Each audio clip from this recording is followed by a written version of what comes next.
And welcome to another episode of the Inforunners.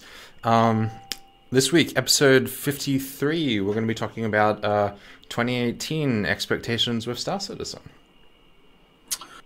Been a bigger year than every other year that's come before it, and basically I think it'll be the same going forward. Every year is going to be bigger than the last, and it's already been said the year of the ships will be 2018.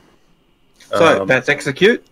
I'm Algared, and as he said, we're talking Haze, year of a don't ship. forget me. Jeez. I should have said who I was. My bad. I know, you rude I man. got taken away.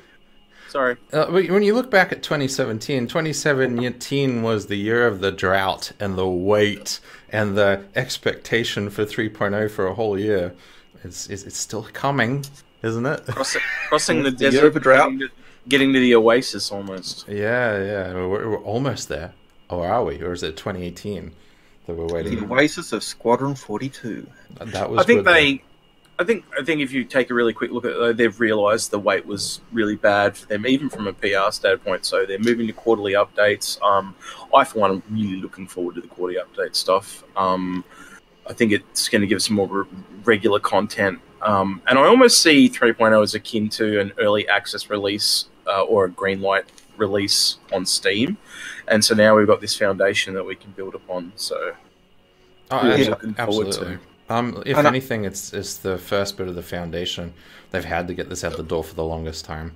Now that it's out, they can focus on just putting content in and iterating on the systems that they have now finally implemented for the first iteration. Yeah, and if you saw the director's commentary of the vertical slice, it even said as much. They put lots of tech. He was talking about how they put all this tech in this year, and next year they want to focus a bit more on gameplay, which is really good to hear. And when you think about the essence of what 3.0 is, it is as you said, that basis, that core element, and they needed to get that right to be able to put everything else in. So yeah, it was a long wait, it was a drought, but I actually think that drought has been worth it. In terms of what we'll see in the new year. I definitely don't think we'll see a drought coming into 2018. Like you said with the quarter releases, the fact that they have a working product now, they didn't have a working product before. So not only will we see new foundational features put in for the next quarterly patches, they probably will focus on all ready content, like any ships that are coming out, any sort of new art or skins or level pieces, or all that stuff will come out the door as it's ready, as opposed to they locked out the features for 3.0 ages ago, otherwise they were afraid they would never get 3.0 out the door. Surprise, but and I reckon we'll see some of the They locked down the feature set in June. It literally took them 6 months. That's shows you how big it is. But I reckon some of the upgrades we'll see during 2018, some of those quarterly updates, may even just be a couple of ships and bug fixes. You know, okay, we haven't got those features we were after, but we've got a couple of ships ready. Bang, put them out. We've got an update. We're actually adding stuff and doing fixes, and that's something they haven't been able to do really until now. Oh, speaking of ships, I think 2018 will be the year of the ships. They've said it's going to be. They said it's going to be, but it really is going to be. I mean, there's some ships now that are just about ready, but they didn't stick them in because they don't want to delay 3.0 any further. That's why I'm kind of looking more forward to 3.1 than I am 3.0, just because we know there's... I'm just thinking a couple like the Terrapin and the Reclaimer, and the Razor might even be in there, a couple of variants of the Vanguard. There's a whole... even the red and blue Cutlass may make it in. Yeah. So there's even the reworks. Even the reworks of some of the earlier ships. And the other thing is that the big ad that they had this year with 3.0 was a Delta patcher, and that means that all those little incremental patches that they couldn't really do in the past because, hey, we have to download another 30 gig to get this little increment. They can do it now. They can get those little patches in. Doug's just mentioned in chat that bug fixes will come more often in the quarterly updates, and I kind of agree with that. With the incremental we won't patch, wait like for the big patch. It'll come in little bits as it's ready. It will be put out. Yeah, there will be a big quarterly patch, but I think after you see those or before those, most of the updates will just be updates. And you can already see that happening with what happened with 3.0. They did a patch on Christmas Day, for crying out loud, at 6 a.m. UK time. Yeah. Well, I think Doug was actually commenting on my comment that, you know, we may even see those quarterly patches being just a couple of ships and major bug fixes.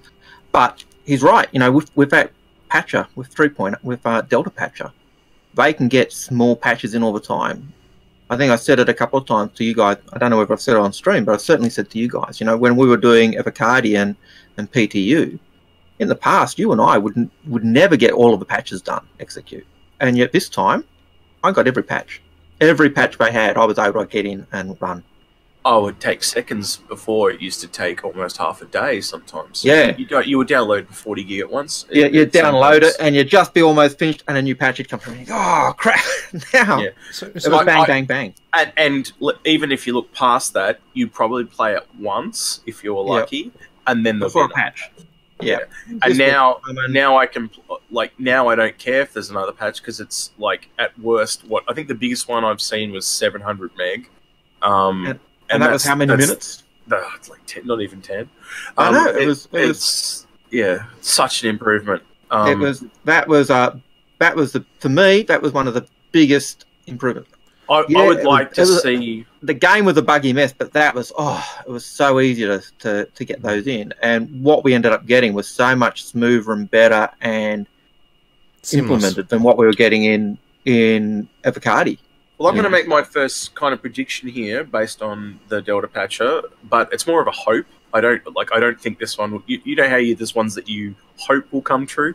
I'm hoping they'll increase the size of the Avocadi and the size of the PTU tester group, based on the fact that now more people will be able to access due to the Delta Patcher's ease of access. And I'm hoping that they. It sounds like a nice idea, right? Yeah. But I know. Just give me 2 seconds. I know exactly where we're about to go, because at the moment there's a lot of people complaining about 3.0, and I think there's still a lot of people that don't realize this game's a game in development. Is that where you're about to go, Haze? No. It's sort of like there's so many bugs and issues that the Avocadi have pointed out that have been around for months, and they just have not had the manpower to fix enough bugs fast enough. It wasn't a matter of the fact that the Avocadi wasn't sufficient or they needed to find bugs that the Avocadi weren't able to find. It's just that they have crunched it so fast to try to speedily get 3.0 out to PTU. In my humble opinion, it wasn't ready. It's still not ready. It's probably not going to be ready for another 2 months at least. And we talked about this before the show. I don't think they need more Avocadi. They could perhaps trim out the ones who aren't doing anything and replace them with, more active ones. People who are. Yeah. Okay. But I don't think they've hit a point where they have more work than they can chew as it is. They don't need to. Part of the early release is because we know that they want to get onto that quarterly schedule. So let's just nip that in the bud. That we know the reason we were talking before the show, they really should have left it as the PTU open for everyone, and maybe done, even if they did it on the 31st of December, they should have left that as long as they possibly could. But they wanted to give everyone a Christmas present. That's why we got it, right? Yeah. Let's just leave that where it is, because we know that's where that's going to stay. The other part of it is... I've now forgot what I was going to say. I'll reel one up here right now. What do you guys think are going to be in the first 2 releases? Let's start with 3.1. Let's say the March release. End of March. Go for it, Algared. What do you think it's going to be in this patch? If they do 3.1, if we get a major patch, I reckon we'll see mining. Some basic form of mining. In the limited aspect, kind of like I got cargo moment with just the small crates, do you think we might be able to mine one resource? Hand tools, or maybe even the prospector, who knows? I would say hand tools and prospector. That's 2 functions. They're going to be 1? They're very similar, though. Okay, 1, I'd say prospector then. And prospector would be doing mining on a planet. I also suspect, and I've said this in the past, if they do mining as a gameplay element and it requires a ship straight out of the gate, I think they're going to have to give access to be able to get that ship, or give everyone access to that ship. They don't. So it needs to be earnable in game. So you need to be able to earn the prospector, so then you can go do mining. Because if they put gameplay behind kind of like a paywall, it's going to shit people. They don't really badly need to get complex with this. The first iteration of mining, it just works. I mean, look what they did with cargo. A lot of those smaller ships that don't fit cargo in them take an amount that you can get in the kiosk, and people can still do cargo, but there's no actual physical implementation in those ships. You don't see the any different. They just need to be able to stop on a planet, mine some stuff. It doesn't have to be made a physical entity, and it just sort of loads up on your ship, like for the prospector, or hand tools. It might start upping into crates. I'll give you really simple stuff, just to get it started. Hang on, you've missed my point. There is two functions: doing mining with hand tools and mining in a prospector. There are slightly different gameplay elements, right? They have to put the gameplay in, though. I don't think we'll get a full gameplay of mining. Oh, no. I think we'll get very basic. So they're either going to do just hand tools, or they'll do just the prospector. In my book. Well, I would say, if they do based both, on that, you're correct. If they only do one, and I don't know which one they're going to do, if they do the prospector, then they need to make the prospector available to everyone. If they do the hand tools, Haze, I'm 100% with what you just said. They can do both, though. Well, they just don't make it complicated. You mine, you get X amount of resources, then you take it back, and that's it. You know, prospector does the same thing, except you're in a chair, and it's like there is no gameplay. Well, the big thing with the prospector is actually it's bigger than that with the prospector, because you take it to the planet, you sit in a chair, you do that, but you don't have to see the stuff going in. You mine it, your bags fill up, or you get a little dial on your desk saying, you filled it up. You don't need the animations, you don't need the prospector to do anything, you just an interface that you're doing it with, and that's it. Yeah. Yep. So I think the prospector is probably the easiest option to go, rather than getting the animations for the guy hand mining, putting it into his bag. So if they're going mining and they're going the simplest form, prospector, because you've already got the shipping going. We've already seen that whether they get the cargo containers and they start up and they mine. Yep. I mean, that would be the same mechanics as a prospector, except you wheel the thing out. I mean, if you go back over the stuff they've talked about, they've kind of hinted the prospector is the first place they're going. Well, I haven't heard anything about mining with hand tools, but I've heard several references to mining with a prospector over 2017. So that's why I'm preemptively saying they need to make the ship available to everyone, and I think they will. Like, they've hinted that you'll be able to buy ships in 3.1, and I think that's the reason why, because the prospector's possibly going to have mining. Anyway, Liam, the stream has been going since about 12:05. We're about 5 minutes late. So, 12 my time. I don't know what time that is. So, by the clock on the thing, I'd say, about 15 minutes maybe. Moving on to other things for 3.1, I definitely think we're going to see contracts finally, which is a big thing. And the other thing we're going to see is bounties. Is that the beacons? Service beacons, yes. Service beacons, that's what they call it, yeah. Mm-hmm. Yep. So get people to do jobs for you. Yep. That might be something they want to get in. I imagine they want to get that in to give more gameplay and the perspective gameplay. And hopefully that's where we'll also see some form of that PvP slider. Whether that's still in or whether that's gone by the way. I think it's gone. Yeah. It's gone. But I think that'll be more you go by reputation, you know, only people, and I think Chris mentioned that in one of his letters, that you go by, you know, or Tony may have mentioned it, where you say, okay, I only want people with good rep to be able to pick this up. Other than that, you know, there's the ships we talked about. Number of ships will be coming in. Like you said, the Terrapin, you might get some of the Constellation ones, the Vanguards, and you know, I think 3.1 will be a light patch because they're still recovering from 3.0. Now you bring that up, remember how they said during the holiday live stream, the Terrapin is what I'm referring to here, is they mentioned that scanning almost got in, but it didn't. Yeah, that might be in 3.1. Even very basic scanning. Yeah, they could even put, you know, maybe we won't see mining in 3.1. Maybe we'll see the scanning and other features like that, and they'll push mining a bit later and do it 3.2. Or do it in second installment. Well, I think we kind of also need to take the numbers of 3.1, not throw them out, because obviously that's what they're going to be in quarterly patches, but the old versions of what we know, 3.1 and 3.2, right up to 4.0, we kind of need to throw that old plan out the window, because the quarterly thing has now kind of replaced it. So when we say 3.2 or 3.3 now, we're not going, oh, this is what it used to say. We're really going on what patch we mean. Yeah, it's going to be a lot more trimmed down. Quarterly 1, quarterly 2, quarterly 3. Now, really saying. The big feature for me, the one I think not going to make it by 3.1, but I think they'll definitely make it by 3.2. They're going to have serialized variables in, because frankly, 3.0, there was no new network code. They basically admitted that. And so you get things like serialized variables, object container system like obfuscation, where it blocks out the data that you don't need to see. So like there's someone on a constellation on the other side of the planet. You don't see that because you don't need to. And therefore, there's all these optimizations, server, client, network code side that are going to be huge. I expect to see them by 3.2. I expect to see them by the middle of the year in June. Whether or not they make it to 3.1 or not is a big flip. I've actually heard that they're trying to get that. There'll be no... Where did I read that the other day? There'll be no network improvements until 3.1. Yeah. And if we do, it won't be the full suite. It's kind of really hard to call at the moment. So a lot of people... I've heard people saying things about the better your computer, the better it runs. That's obvious, right? Because even if it's buggy, you'll be able to push through it with power, right? But even if you've got a brand new computer with the most cutting edge components, it still is a dog of a thing. Yeah, it's still server side issues, still networking issues. If you can't play the game, the only real test, in my opinion, is go into your hangar, and if it runs like shit, then you need to upgrade your hardware. That's just that'll tell you that test right off the bat, because you're cutting the server out, you're cutting and just cutting the whole internet stuff out. Lets you know if it's just you.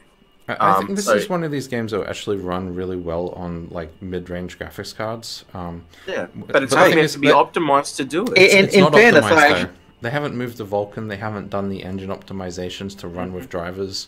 This is all a test bench at the moment, you know. And traditionally speaking, in game development, optimizations are done at the end. So any optimizations we get at all is actually taking time away from kind of proper development. Yeah. So it's they're never ever going to push builds right through at 100%. You're going to get a 75% to 80%, best case scenario of optimization, because it's going to be replaced.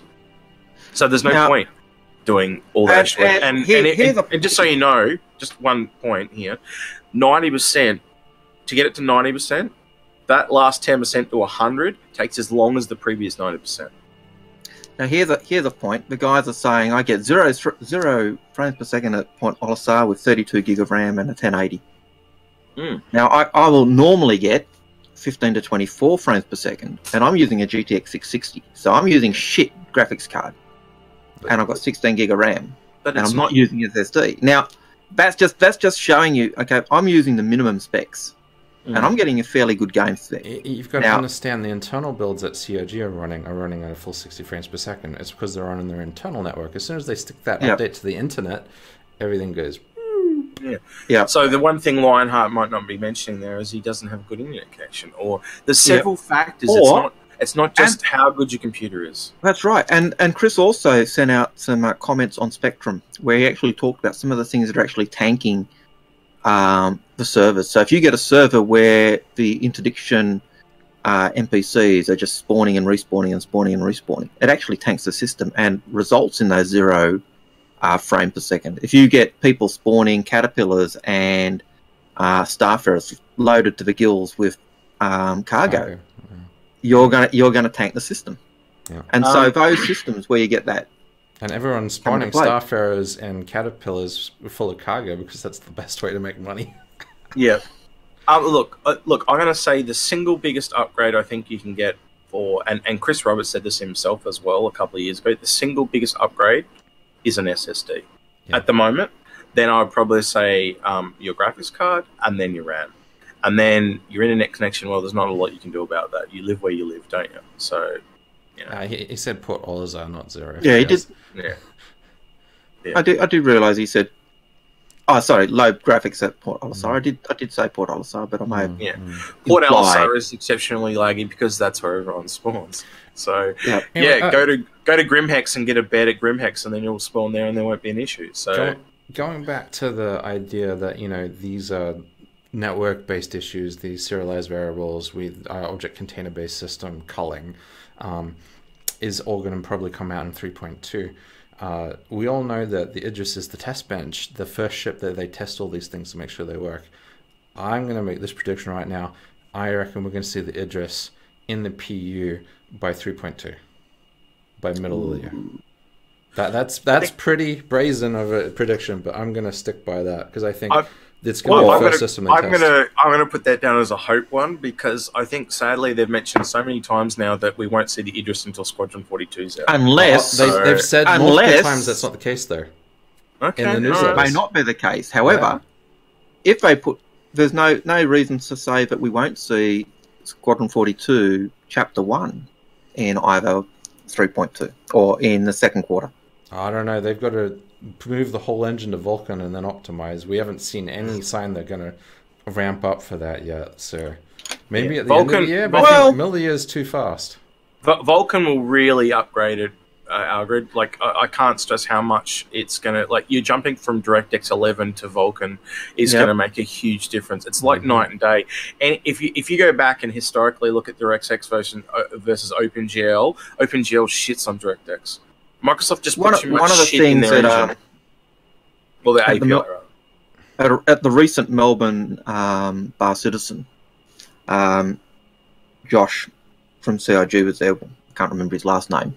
But he was saying he's an environment artist for Squadron 42, and he was saying one of the biggest things they've done was actually moved all the Squadron 42 people onto one floor, and that was one of the things they said in the studio tour during the live stream. They put all the guys on, and he said one of the reasons for that is because now they're at the point where they can actually just power on the Squadron 42.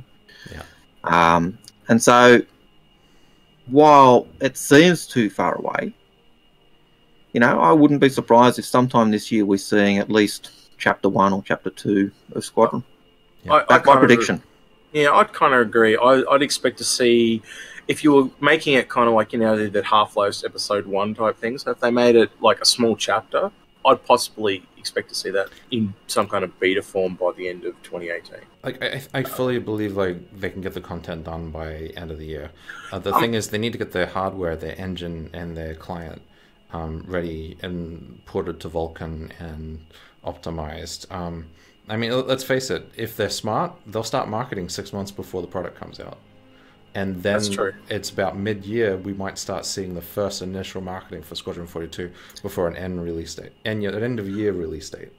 Well, some of the things that, you know, affect frame rate and everything else at the moment in PU is just everyone spawning their ships. Yes. If you go offline, it's 60 FPS. It's really nice. But when we're in, say, Squadron, where we're not having everyone else in the game, that's going to change. That's going to negate a lot of those issues we're having. My question is not the performance in that Squadron 42 can't run as it is. Obviously, they've got a lot of polish. They've got to put it together. They've got to do the final monitor. But the thing is, the engine still has to go over to Vulkan. That is a huge undertaking. They need to rewrite all their shaders so they work correctly with Vulkan. This is it's not a small little stopgap fix. If they want to do a proper Vulkan implementation, and not many companies have done this because it is hard. But the thing is, they have the proper engineers who made the engine in the first place. They have the right talent and the right staff to pull this off, and it will pay dividends, you know, in the 10 years if they do this. I've got something I want to say about that, but I really want to get on to Can't Shoot Me's question, because we've really gone past the Idris, but it's a very quick answer. Do you think the Idris will go up in price when it becomes viable? Every other ship has. I have no doubt it will as well. I think it will. It's already gone up. I think it will, given that they still say it is a bargain. It is a bargain. It is a bargain. And players have got, players got a real bargain when they got that. Yeah, I wouldn't be surprised to see it go up. With the programming of shaders and stuff like that, do you remember how long it took them to even start looking at networking and some of the other stuff? Like when they went to 64-bit, that took them about 12 months. The shaders maybe a little bit less time from my memory recollection of my time, but you know, it's a hands-on job. You know, it depends how many people they put to the task. If they put a lot of the team onto it, they could crack it out in a couple of months. But if they let it, like, just put a couple of people on it, it could take 12 months. But so that's the thing. I still think it will not be ready for release until the end of the year, next year. Yeah, and it is the main thing is the shaders. But I think, like, from when I remember changing engines, they tend to want to do it quickly because a lot of the work gets replaced. It's like not doing patches to 100% because there's no point working on it 100% because it's all going to get replaced. It's the same thing with that shader stuff. They're going to want to move over to the new tech sooner rather than later, so they may try and push through a lot of engineers to get through it really quickly. We'll have to wait and see. I did see with Flash Screen when they were doing the Squadron 42 stuff that they were saying, I think it was summer 2018 was what I thought I saw, and that's what I've heard quite a lot as well. So that'll be mid this year. So summer 2018 is when at least they're hinting or at least the rumours I've heard, and at least Flash Screen seem to imply. I don't know whether it was a fan-made one or one that was on the thing. I just can't remember now. But summer 2018 sticks, and that's when we could expect something, I think, for Squadron. Yeah, I think so too. Mid of the year, SAP promotion. That makes sense. Edison Trent said he's got his stats there, he said, and on his PC, and he sometimes gets 2 FPS, and he sometimes gets 40 to 60. That is very clearly a networking issue. Well, yeah, because the more stuff that's around there, the more code you need, so the slower the computer runs. It's just that simple. We got to wait till we get that network culling in. I think most people are going to be able to tell if it's their hardware after the network stuff comes in, and they've said they're not going to start working on that to 3.1. So 3.1, 3.2, I'd expect to see improvement. Yeah, somewhere in there. The other things with 3.2 that I can definitely see is expanding the professions, iterations on cargo, like bigger cargo crates, maybe it working properly for once. I'd hope to see that in 3.1, but I think you're right. I think it might be a bit later. But that is something I'd love to see. What would be nice? The ability to transfer cargo to other ships. Yeah, and other players. With service beacons, you should be able to do that. You should say, "I want someone to come pick up my cargo and move it to here." That's basic service beacon stuff, you know. So somewhere there's an interesting question for predictions. Sorry to change the topic a bit. Obsidian Flame says, "Praying for the brand new Merchman." I think after what we've seen from when they showed where they were up to, I think the Banu's going to be pushed back a bit now. I'm not expecting the Banu in 2018 as much as I hate to say that. Yeah, and the reasoning for that, in my opinion, is they've kind of stated the Banu is of lots of different technologies. It's also under development, so they've got to get all the art from all the other races before they can do that one justice. So I think. Yeah. Fortunately, the Banu is we might see the Defender, but I think the Banu is going to be pushed back. And I for one, I'm one of those people that I'd rather it done properly. And the other thing is, the further back a ship gets, this is going to sound weird when I say this, the further back a ship gets, the better it is. Mm-hmm. It's that simple. It's not necessarily a bad thing. Yeah, because look at but I think there are other things that are coming in with the Banu as well, and that is the simple fact. Not only just the systems, so we know that the Banu are using on the Defender, they're using the Tavaran phalanx shield. Mm-hmm. Now that means if that shield is so good that the Banu adopt it, chances are I imagine they'd use it on the BMM. So they've got to sort that out and how does it actually work, and they're going to do the other stuff. So as Execute said, you've got all these systems that they're pulling in. Yep. But I think the biggest fun that's going to impact the Banu is the scale of the Banu. We haven't worked out the scale of the Banu yet. So until we work that out, they can't actually work the ship because they've got to build the ship to suit the size of the Banu first and then modify it for the humans. Another ship in that boat is the 890 jump. Look how little they had done on that 890 jump when they showed us. And the 890 jump and the Banu Merchantman are in the same boat. It's like they haven't even really started these ships. I just want to say something real quick still about the Banu Merchantman before we move on to that. When they were talking about the art style of the Banu, we know it's got all the different technologies, but they also want it to have organically flow. I actually gave a bit of thought to how they would do that. And traditionally speaking, when they try to do organic shapes, they still try to constrict them to other metrics. So how do I put this? They're probably going to use things like pillars to break up the different organic sections, and that way, so if you picture a corridor and they have archways in the corridors, they will still be square segments from front to back, but left to right, then you can do your organic shapes, if you get what I'm meaning. I hope I haven't made that too complex. But they'll still try and have segments that they can attach together just from a 2D's perspective. It won't be 3D. Like if you look at the human stuff, it's very square. So what they'll do is they'll just have segments, almost like if you look at it as like the spine of a fish. You have the rib cage and they all join together, but it's still very angular when you look at it from the front. they'll try and do a similar thing to that, I think, with the Banu Merchantman, to give that organic look, but still being able to connect segments together and try to make them alien. Try to give them that alien feel. Well, you look at a ribcage of a fish, it kind of does feel a bit alien when you look at it. Like, although but if you look at the Vandal kind of have that kind of skeletal look anyway. So spiky skeletal. Yeah.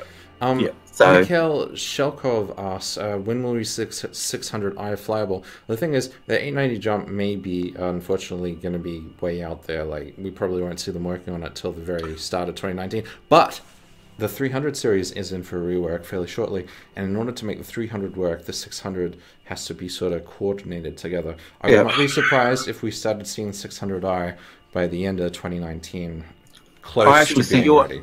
I think you're correct, because we've already seen in the latest ATV where they removed the strut. That means they're already working on it. Yeah. They're going to use the 600i much like the Constellation for the That's right. RSI. They're going to use and we've seen it with other ships like the whole Series C. They do the middle of the range, and they scale up and they scale down. Yeah, it's like, I can see them finishing the Phoenix towards the end of 2018, and the 600i would be somewhere close to after that, you know? Like, because they're both sort of scheduled to be looked at and worked on. I think when the Phoenix kind of ends, he's scheduled to start working on the 300 series. So I actually am going to kind of say, I think you'll see the Phoenix and the 600 at possibly the same time. So you'll see two luxury ships come online at the same time. Because that makes sense to me. 600i is done. He can then move straight onto the 300 rework. And because they'll have a style guide that they're using. Yeah, 300 and 600 will be worked on simultaneously, I imagine. They're not one then the next, sort of a bit of both at the same time to sort of lock down the origin feel. Now, Lionheart, he said, delayed for even to get even bigger, and I'm assuming he's talking about the BMM there. And it's not just delayed to get even bigger, it's delayed. We know it's going to get bigger just because components have to fit, but it's going to get even bigger just so that it fits the Banu. And that's a totally different thing as opposed to that make it fit the components. Every ship seems to be, all the old ships seem to grow by at least 30% to fit the components. The Banu is going to be, if anything, a growth like the Orion maybe, where they said it really doesn't fit the role. Well, they've already said it's going to grow to 160. Let's not jump to conclusions past that point. But I'm saying it's not just a growth. What I'm trying to say is it's not a growth just based on, we've got to get these components in. It's got to grow because it has to fit the Banu. Yeah, and that's growth and component growth, and pathing growth. So if I've got to get a Banu being able to walk through a ship, it's got to be big enough that the Banu NPC can walk through a ship and not get caught up on the geometry. So, going back to the whole 3.2 idea, which ships do you think are going to hit for 3.2? The ones that don't make 3.1 that we kind of know about. That's right. Yeah, go ahead. Speculate. It's hard to tell, man. Because they're doing different things across the board. They've made lots of decisions. Like, I'd love to see the Reclaimer in 3.1, but they might go, well, we're going to hold it over until the functionality is ready. I think the Reclaimer will be ready by 3.2 as a minimum. I'm going to make that prediction. I'm not saying it's going to make 3.1 because I'm really unsure about that, but I definitely think we'll see it by 3.2, middle of the year. No, we haven't talked about the Crytek yet, Magnetic. I think the Crytek is end of the year, coming close to 2019. I would say, and I'd say it won't even get a look in until after sensors come in. But I reckon we'd see, we've got the Aquila in, it's got sensors, so we'll see the sensor type arrays for Explorer ships come in, the Aquila will use it, the 315P will use it, and then once that's kind of sorted out, then we'll see the other specialist ships that do. I got a question for you two, Dan. What do we see first, the Hawk or the Crytek? Hawk, the easy small ship. Smaller it's already ship. Been done. They did the white box. It's got no internals either. That's why. I wouldn't be surprised. I wouldn't be surprised if the Hawk ends up being seen as an advanced starter. Well, I imagine we're going to see the Cyclone, the X1, the Hawk. What's other small ships are there we haven't seen yet? All those small things will be out by 3.2. Most likely. They'll get them out as soon as they can. Fast, yeah. Terrapin. Terrapin, that's going to be ready by 3.1. What are you talking about? I think you're right there. Look, the Terrapin's an interesting thing too, because they definitely started work on the internals to do the Terrapin, which kind of tells me they've done a lot of pre-planning for the Carrack.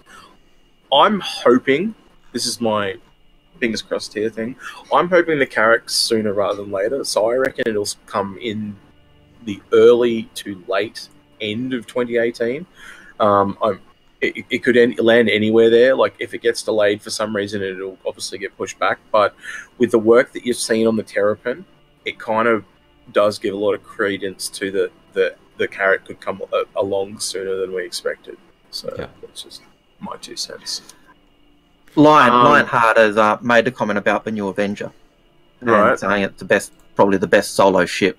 100%. That looked really ready. I think so at this close. point, at this point, even though we're going to be looking at the starter ships, Algared. I was going to say, what was this show possibly going to be today? It was going to be the starter ships, And sorry, everyone, if you're looking forward to starter ship episode. But I reckon you've got to say, if you've got an old Avenger starter pack, melt it now and buy the one that's on special. I also because unless you got LTI, unless you got LTI on it, but unless you got LTI on it, melt it and get the one with 60 months insurance. And the Avenger looked really up to date. The work they'd done on it for the new Avenger looked complete enough. It's we wanted to put it out, but it's gonna have to wait for 3.1. I reckon we'll see that by 3.1, the new updated Avenger. Yep, I reckon it'll be in as soon as they do the next patch. Our friend Fractal did a video on the Avenger, guys. I don't know if you've seen it, but I watched that, and I also went back and rewatched a couple of the scenes that have the Avenger in it, and there's lots of little details in that ship. That ship has had a really, really massive rework. Some of the little things, like it's got flip down computer consoles that are just in the middle of the cargo bay, so it's like you can almost do your what do you call that when you have a manifest? So you can do your manifest from inside the cargo, just the little rivets and that all over the place. And I said to you guys when we saw it on that first day, it looks more NASA. Yep, it is, with those little doorways. And the other thing that was nice about it is they kept the aesthetic. So the aesthetic shape of the penguin, it just became a king penguin instead of a fairy penguin. Okay, how do I word this without treading on toes? I would like to see a variant of it that's more black, like its bigger brothers. And I also think they kind of did make it darker. I think that's a little bit of a head nod towards this is an older ship, but this is the direction they were heading. So you can see the older ship has moved into the more black variants. I don't know if you guys picked up on that, but that they wanted to keep it white because they were scared people were going to kind of freak out, but they made it greyish, so it's not black, but it's not white. Well, I think it's somewhere in between. The other thing they did on that, which we don't have a variant of, is those panels on it looked like they were, the stealth technology or armor. Being an advocacy ship, want to get in there, and she was doing the stealthy type stuff, doing a detective stuff. So, do we have another variant? Like an aftermarket add-on sort of thing. Yeah, it looks sexy, and damn. We do know they'll have aftermarket add-ons. That's going to be something. And we've seen armor previously, and they have been in that hexagon form. So yeah, there's both credence to both that ideas. I don't think you'll have armor and stealth in the same bucket, though. I think you'll either have one or the other. I don't. Yeah, I could be wrong. I could be wrong. Unless the saying that is the Titan. Well, not the Titan. The Stalker was always seen as more the fighter type variant. So whether that is the new look of the Stalker, it's the bounty hunter variant. It's not a but that is. It's more of a disabling, because you want the guns that they put on it are to lower the shields, so you can disable rather. I don't think they have to put much effort in between the Titan to the Stalker, because all they're doing is switching weapons and putting some prisoner pods in. It's like and ideally, I've actually been recommending the Titan to most people if you can get it over getting, especially with the way the sale is at the moment. The $15 discount thing. It turns out you can't get that with the starter packages, so you just get a normal starter a Titan package and add the $15 Squadron 42, and you save $30. Where if you go the other way and just buy the starter package, you're only saving $10. So if you want Squadron 42, you're better off just to buy the normal package in my book. But you guys might disagree. Well, that $15 pack apparently only works if you don't have a game pack. Yeah. So if you don't have a game pack and you buy a starter pack, then you get that offer. Yeah. Other than that, you don't get it. So only really new accounts they're aiming it for, which is a pain if you're gifting it to someone. Yeah, I was hoping to be able to get a discount and Squadron 42, but no, they're not that lenient. You've just got to buy a normal, undiscounted Avenger, and then what I did was I bought the Mustang for my mate and got him a $15 Squadron 42, and then we just bought a $22 upgrade to a Titan. And I said to him, like I just explained it, I said this is more combat orientated, and when the game comes out, you can buy the pods and all the guns and stuff like that. So you're saving yourself a further $10. And to be honest, if you looked at 3.0, the Titan is a better. The Titan's a better one than the Stalker because of because it's got the cargo space. Yeah, at the moment there's more gameplay for that, and purely and simply. Yeah. And now when you're looking at bounty hunting, you're almost going to definitely want to go for the Hawk. So I almost think they've killed the Stalker variant, sadly, in a weird way. Anyway. I'm not so sure. Like you can fit multiple bounties and a bit of cargo, maybe, especially if you can. I think it's still a good choice, especially because you still got missiles, you know. And it's still got that long range ship. It's still got the bed. It's still got that ability. I know the bed sounds like a real lame idea, but it's still that area you can log off, log back in when it's working. Let me clarify myself. The best thing about the Avenger, where it is, other than how good it is the fact that you can get 3 variants on one ship. That's a really strong part of that. Yeah, agreed. It's flexible. If you're only ever going to have a Stalker and a Hawk, so if you're purely doing just bounty hunting, the Hawk is the better choice. But if you want a more modular, adaptable ship, Titan wins hands down. Well, it's a different. That's the difference between, what we'd say is a beginner ship and an advanced starter, isn't it? Like the Hawk really is. If you're looking at bounty hunting, the Hawk is really your starter position, isn't it? Well, whereas the Avengers, you're more advanced. Well, it goes into jack of all trades. You could say an advanced bounty hunter is Cutlass Blue. True. True. That's true. I guess, at the end of the day, you got a dragonfly, you got some prisoner pods, and you got a team to go out and hunt with, and you can fit everything in and a bit of cargo. So with the Hawk, we've got a beginner level. Yeah. With the Avenger, we've got a mid level, and with the Blue, we've got an advanced level. There you go. Exactly. Yeah. Absolutely. Speaking of other ships, the ones we haven't talked about is the Hurricane and the Eclipse. The Hurricane's been worked on for a while now. Hang on. Before we go on to other ships, should we answer that question about the Freelancer variants? Look, we haven't seen Freelancer. We haven't seen head or tail of the Freelancers. We do know that they were scheduled, though, from the schedule report from a year ago to be done around this time. And a lot of things are switched, but let's just say, I'm going to say tentatively 3.3, somewhere in there. So I'm going to say mid next year at the latest. We have no idea when second or third quarter. The Misc, we know Misc is further along than almost any other. I think Aegis is the only other one that's got more development time done on its art style. Yeah, so Misc is really busy because they've got the hull C and then they work on the hull A and B. So I think but they don't just have one person working on it. But the other thing is to be done on their ships, and they're straight. They're only variants. They've only got to add stuff. They've only got to add little things to the outside. It's not a huge whole and one of the big factors but one of the big factors you got to remember is the style guide. I'm not talking about. Sorry, I wasn't talking about the whole series, the Haze. I was talking about the Freelancer. If you look at the variants, they're just adding a few things to the exterior. Really, the only exception to that, obviously, is the Max. I think they need to rework the Freelancer. To be honest, we'll get a rework. Yeah, they already have reworked it. I know, but they need to rework it again. They haven't brought the Freelancer up to the new standard, though, have they? No, they haven't. No. And that means it doesn't have the components fitted in it yet. Like I hate to tell you, I think the Freelancer is not going to get enough love next year. As much as we would like to see. But that's a good thing, because for longer, it's delayed. It might come a lot better later, that's right.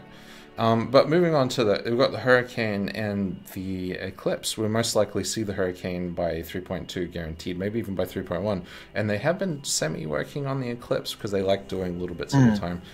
You might see that by 3.2. And of course, the big one we didn't talk about was the Hull C. That looks like it could be ready by 3.1. And if it doesn't go by 3.1, we will definitely see it 3.2 in June. End of June. We will see it.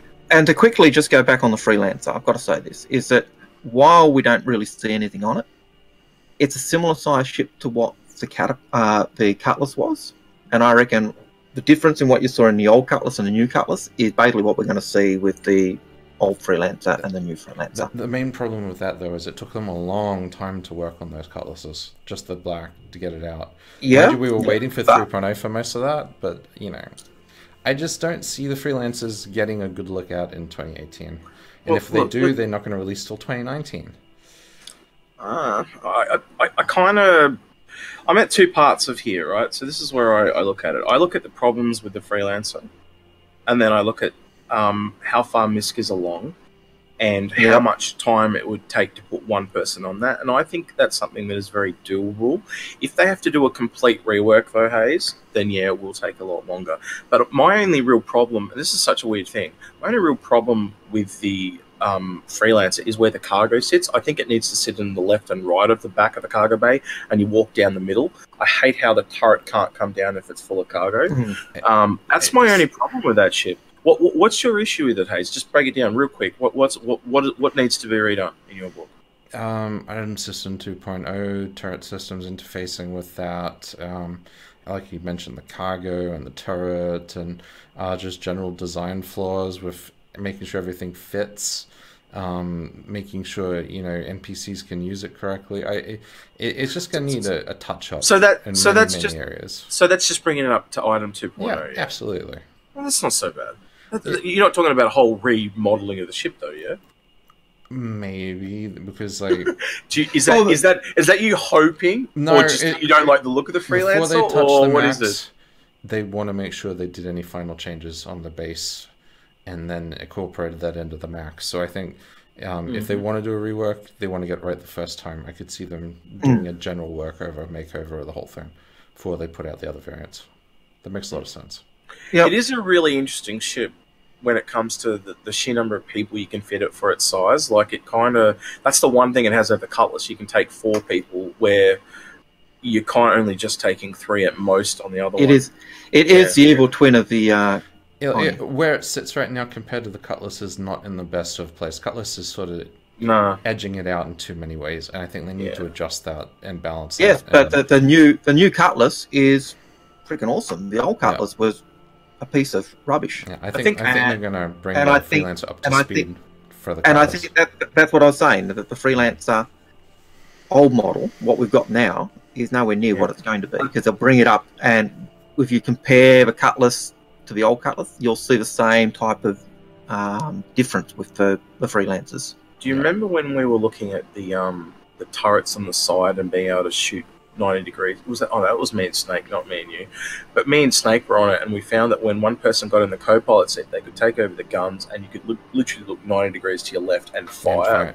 So I think you find when the turret system kind of comes full swing, full swing, that ship will have way better gunnerage than the Cutlass, because Cutlass have to move, where the Misc can kind of like just the drive can concentrate on getting them out of there, and the turrets, if you're in front of it, you got to remember the Cutlass can do that too. If you split it into a pure fighter pilot and a pure gunner, it can move to the max amount of its gimbals, and it's far more maneuverable. And so, I think the Cutlass, especially a Cutlass first Freelancer based scenario, you could keep the guns on target all the time for the Cutlass, but be a fair bit more maneuverable as well. So it's not as big an argument as I think you're saying. I kind of see the Cutlass as the fighter is still the driver is still a bit of the fighter, where I think the Misc is going to be more like there's a driver and then there's a gunner.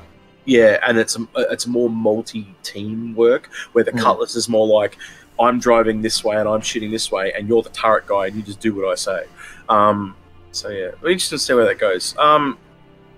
let's have a look at a couple more questions there. No, I'll do the questions last. Only do them if they're associated with what we're talking about at the moment. All right. I just want to read over them. I've been talking, so I didn't get a chance. Personally, what about the one there where the whole A and B is going to be coming out. Hang on. There's one there about the Misc.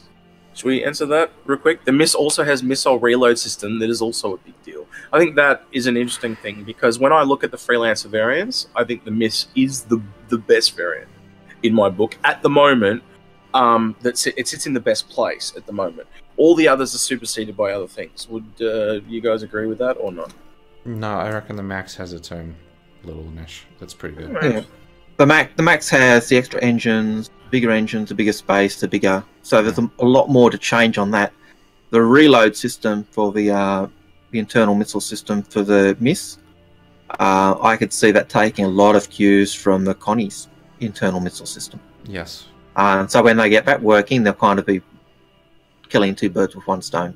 Yeah, it'll just be a module that slips into the back of it. But you know, if you look at the reload systems on the capital ships they're looking at, it'll be something akin to that, where someone just stands there and picks up missile, slots it in, puts in missile. Yeah.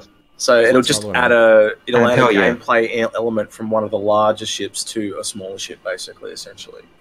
Or even from a ship that's a similar size, so Connie to Freelancer. It'll just be a crossover.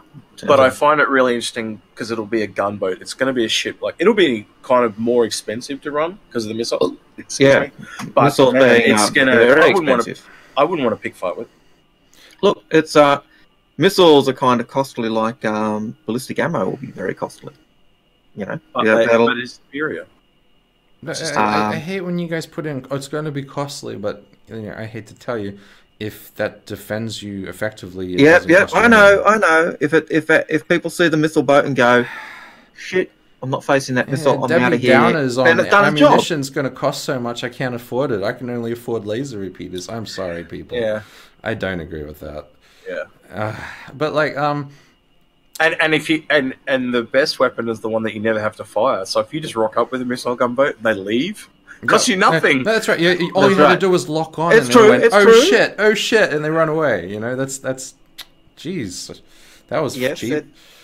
If you have to fire them, then it's costly. But again, as you often say, costly compared to dying. If that missile fire saves my ship and my cargo, yeah, it was worth it. Was it worth it? Yes. And that's what you've got to weigh it up. And I agree. I'm not arguing the point. But the missiles are a costly deterrent or a costly life insurance. But I'd like to say that they're cheap for what they do, and they save you tons of money. So you should buy as many missiles as you can. Unless you're buying size 9 missiles for a... Yeah, absolutely. That Vandal Stinger that totally was going to kill me. It paid for itself. 9-size torpedoes. It was worth every cent. Okay, so moving on. We're getting out of topic here. We're supposed to be doing predictions, not talking about freelancers versus cutlasses. We've really gone into all these general questions, but that's fine. Because, so it's going back to the thing. The hull A and the B, I guarantee you they're going to work on that as soon as the hull C is out. And that's going to be done by end of first quarter, or if not, delayed to 3.2 in June. So I fully see the hull A and the Bs coming out very quickly. And then I'm starting the long slog on the hull D and the hull E. I wouldn't be surprised to see that. I think that's a fair cop. And I think that mainly because we've got cargo implemented already. So adding more cargo ships just fleshes that out even more. Again, with your starter ships, I think the A will be the default and B will be the advanced. And I think the B is going to be one of those ships that is never...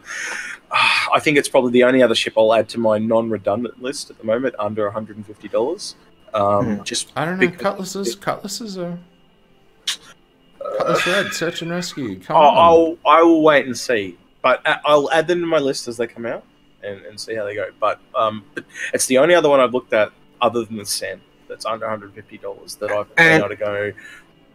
The B can still land fully laden, or does it have to lose the lower cargo? The A and the B can both land on the ground, and that's why they'll be able to unload the others, and that's what makes them so valuable. The whole C can land with some of its cargo, but not fully laden, and the whole D and E can't Can't really do land. that unless it's like a water landing. Yeah, I can fully see Haze in these big cargo chains you've talked about. You know, the cargo runs going across the universe type thing. You would go across with like bees as with Shovels. you, Yeah, and then when you get there, the bees go You're down, shoveling. unload, and just literally shuffle all the shit to the planet. Well, they've talked about this, you know. Yeah. Why would you orbit. Why would you fly your bees with you? I would imagine that the location would have those bees doing that job. But it saves money, dude. Yeah, if you've got to pay someone to do it, why not do it yourself? Keep it in house. And they can take cargo with them on top of the whole incoming. If you're Okay, well that adds. We're talking about a whole train here. So if you've got like say, you know, a whole bunch of whole E's or whatever, and you've got a whole bunch of ships covering them, and then you bring say 5 hull B's, they bring cargo as well, so it's a lot more cargo they bring, and then they unload that first, and then they unload every other ship. It's utility based. I could just see it happening. Connect the dots makes sense to me. Well, I viewed the hull A at least as a utility. I don't really see it as it's not a ship you really fly backwards and forwards. It's a ship you use to hire. You know, you use it to unload the big ships and take the stuff down, and take stuff up to the big ships. I think their main use is for the A and B is going to be between like space stations and planets. Mm-hmm. But I can't remember where I heard this, but someone said don't rule out the whole bit. Like they'll be one of the most common ships to go between for transport because they have the sheer amount of cargo. And if you stay not to mention they interact with other ships so well, like larger ships as a intermediary, as a ferry service. These are great little ships. And then when you look at the A and you look at the B and they do the same thing, naturally the B supersedes the A, so therefore the A drops off and becomes redundant, so B is the only version that is non-redundant. It's a starter ship. B is an actual... It's actual industry ship. It'll be an advanced starter. That's where I'm placing it. I'll put it at advanced starter. What is the price on it at the moment? $70 to $90, somewhere in there? 60. Look at that, 60. man. And I think the A was 50, wait. Hull A is 60. The hull B is $90. Yeah, that's what I meant. Yeah, so I can't remember what the price was. So anyway, hull B I'm going to kind of predict that that's a non-redundant ship. There's a prediction for you. No, I agree. I don't think that's even worth predicting. I think I agree completely. It's like yes. Look, it's my prediction. Don't ruin it. The answer is yes. Anyway, going back on the I agree with Haze. It's not a prediction. It's a statement of fact. It's a statement of fact. Yeah. Actually, by the way, if anyone else has a prediction, chuck it in chat because I actually want to hear what other people got to say too. So chuck it in because I'd like to hear what some people think. What are predictions for 3.3 going into the end of third quarter for 2018? What do you think we'll see? I'm gonna put Carrick there. I think Carrick might make it. It might not be ready, but I think they'll be working on it by then. So the fourth quarter for Carrick, I reckon. That's my call. Yeah, I'll edge Carrick to fourth quarter. We'll see. I'd like to see. Sorry, go on. No, I was just going to say, it just really depends on how far that Terrapin really pushed the art forward. Like, I think, like, you look at the grey box of the Carrick at the moment, and then you look at the art based off the Terrapin. You want to kind of go, how much work did they do on the art for that? Did they literally just do the Terrapin? But other concept shots they showed shows that if they've started modeling any of those concept ships, that the Carrick could be a lot further on than we're expecting in the pipeline. Like you saw where it was in the pipeline. It's about halfway through on the grey thing. So that's further on than I expected it to be. I mean, it's more complete and more in active development than anything else, other than let's say the Reclaimer and the Halsey. So I really think this is going to be the third big ship that comes out. Which is great news, Carrick lovers. it's most popular ship in the game. Yeah, just so everyone's on par. So I know it's one they want to get out, and I know it's one they're going to want to do justice on because if they stuff it up, they're going to have a lot of. And that's a Foundry 42 one, right? So it's. I'm not too sure. Right. Okay, question for you. Yep. When do you think we'll get the whole of the Stanton system? And added to that, when do you think we'll get our first jump point? I don't think we'll get a first jump point this year. If it is, it's going to be early in 2019. Yeah. Again, that's a hope and a pray one. That's like, I'd love to be able to get a jump point by the end of the year. I think that they'll start putting in planets from other systems into the Stanton system just to put them in as content and, you know, to flesh it out before we see We already have that. I know, we do have We that, already but they're got going to continue that, I think. We do know that they're working on...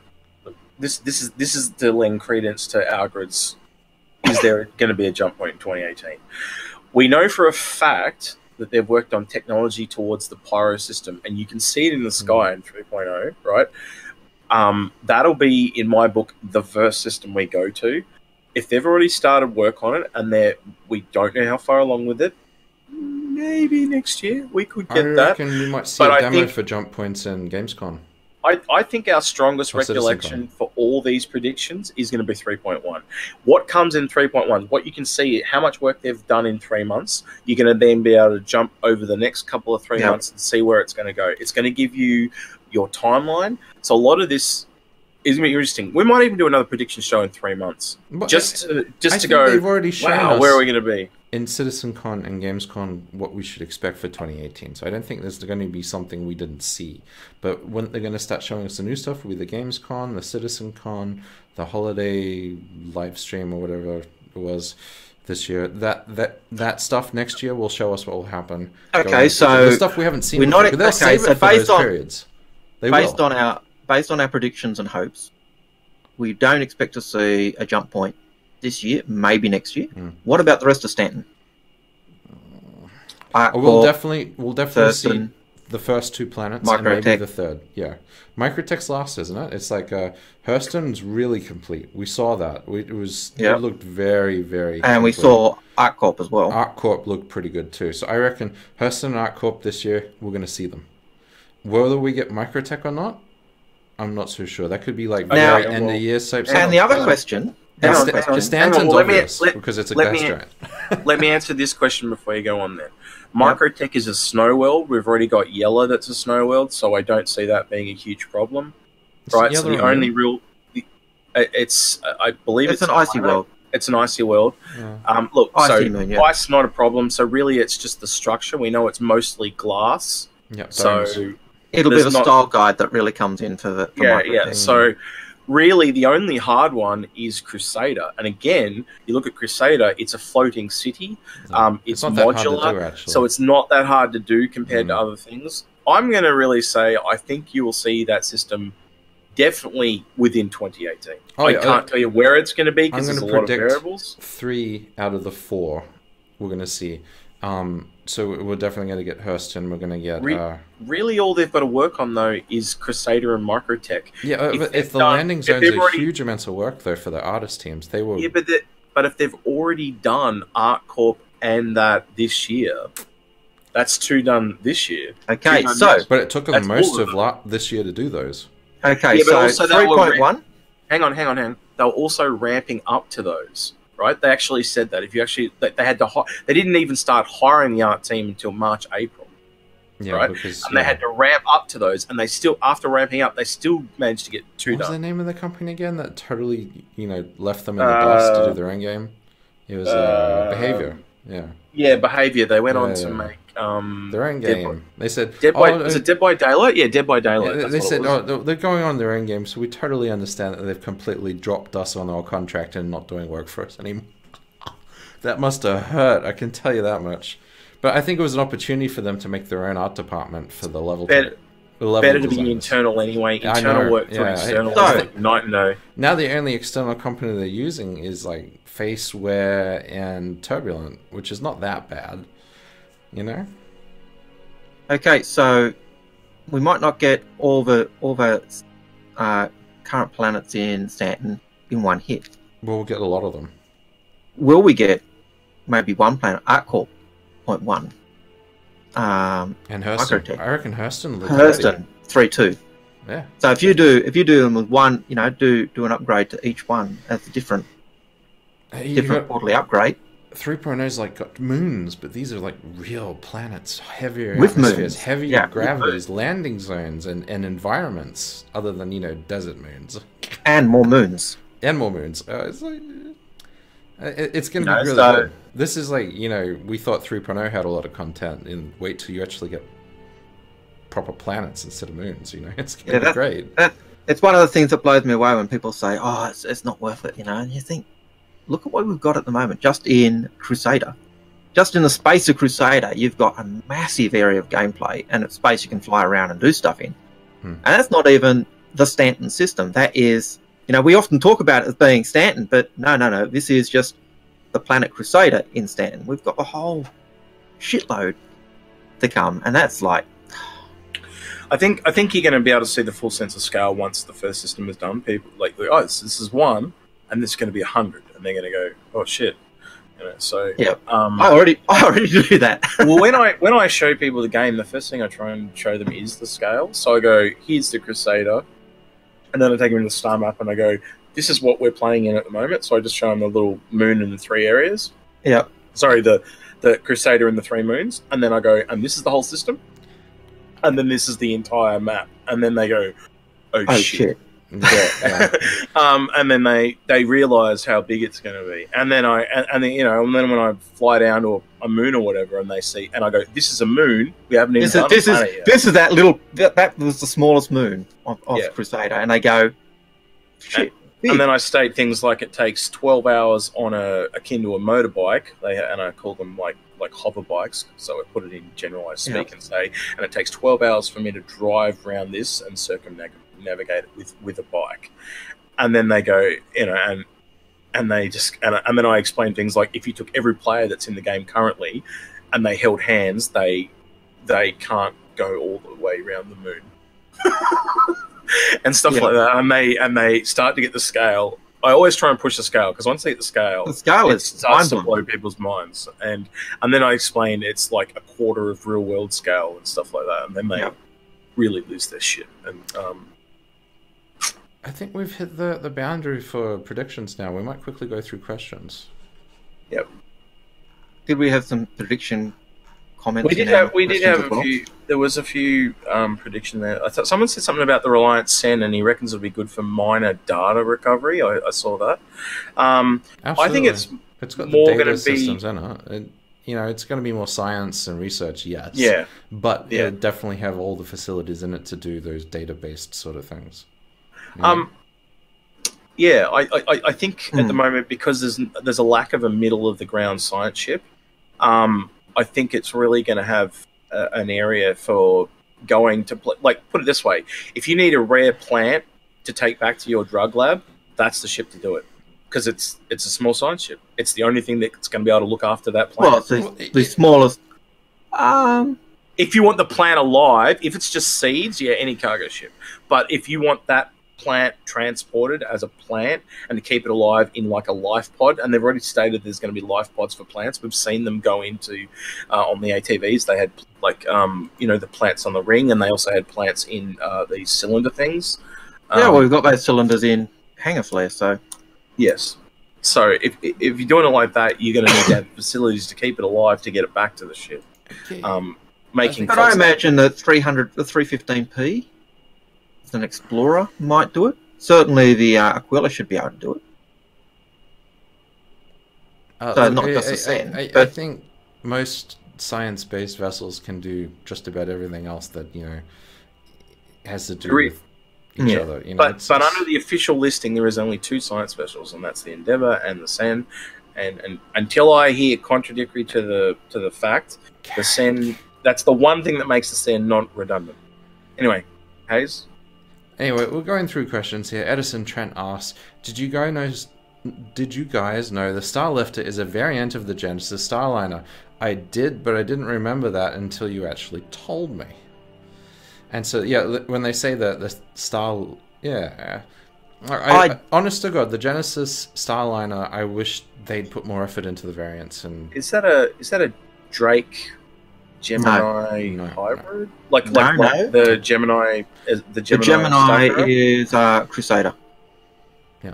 Genesis is Crusader Industries. Yeah. And they did a military variant and a cargo variant, and it was called the Starlifter.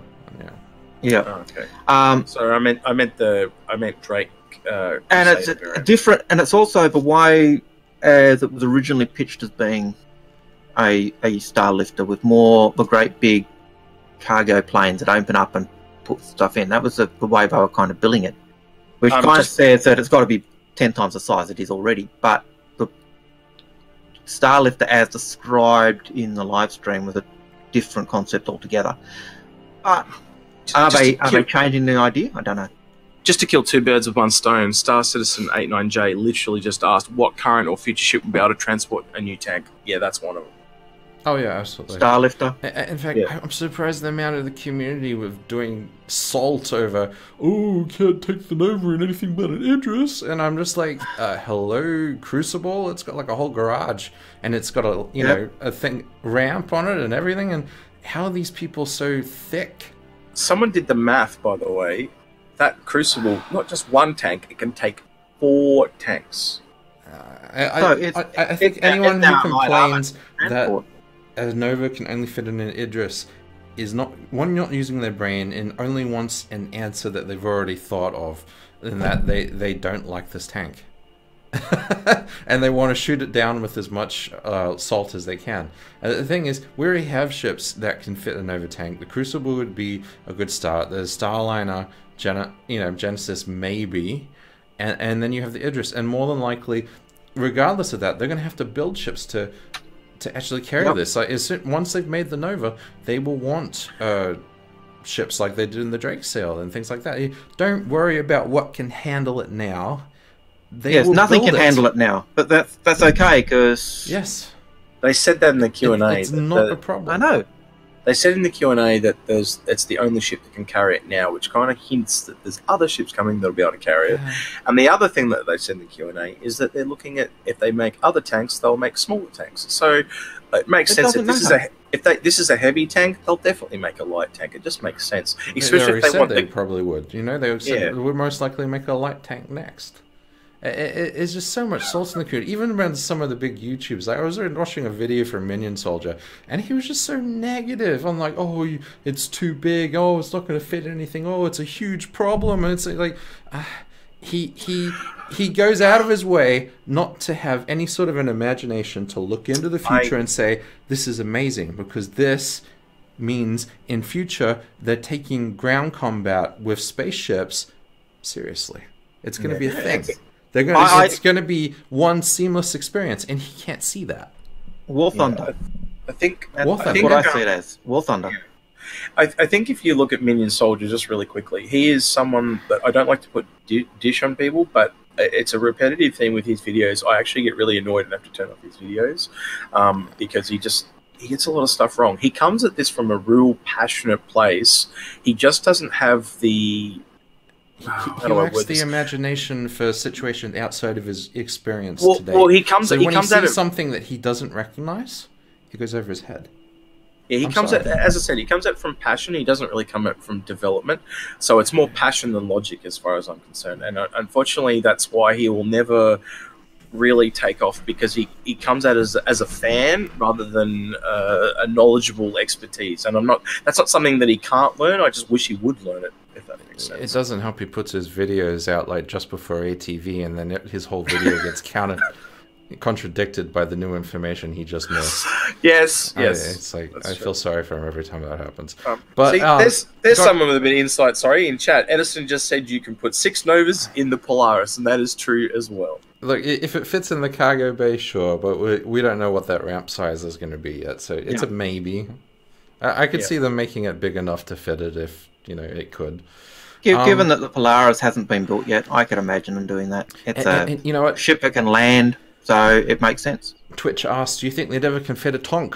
I think it can. Can it land on a planet to deliver the Tonk? Not really. Maybe not.